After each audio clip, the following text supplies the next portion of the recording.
सामीन, पाकिस्तान में दो फैसलों की बड़ी चर्चा है। एक का ताल्लुक क्रिकेट से है, दूसरे का ताल्लुक पाकिस्तान की सियासत से है। अब आप ये देखिए, क्रिकेट का फैसला है फ़ख्र ज़मान का।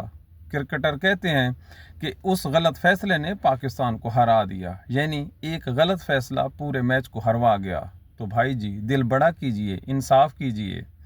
8 फरवरी को पाकिस्तान की अवाम ने तहरीक इंसाफ को इक़्तिदार दिया, लेकिन इस मुल्क का चीफ जस्टिस काजी फ़ायज़ ईसा, इस मुल्क का चीफ इलेक्शन कमिश्नर सुल्तान सिकंदर और इस मुल्क का आर्मी चीफ, इन तीनों ने मिलकर फैसला किया कि अवाम का ये फैसला गलत है और इन्होंने अपना गलत फैसला थोपा।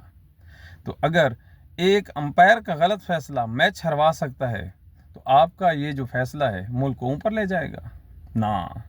क्यों? बीच में अल्लाह ताला की कुरान मजीद की वो आयत है कि अल्लाह ताला इंसाफ करने वालों को पसंद करता है। तो जहाँ पर इंसाफ ना हो, जहाँ पर हकदार को हक ना मिले, तो वहाँ पर कैसे आप पाकिस्तान को ऊपर लेके जाएंगे? अगर तोलते हो तो फिर पूरा तो तोलो ना। क्रिकेट मैच में ईमानदारी दिखाते हो और ये जो पाकिस्तान की मौजूदा सेटअप है, इस बारे में और राय रखते हो। अपना ख्याल रखिए। Thank you.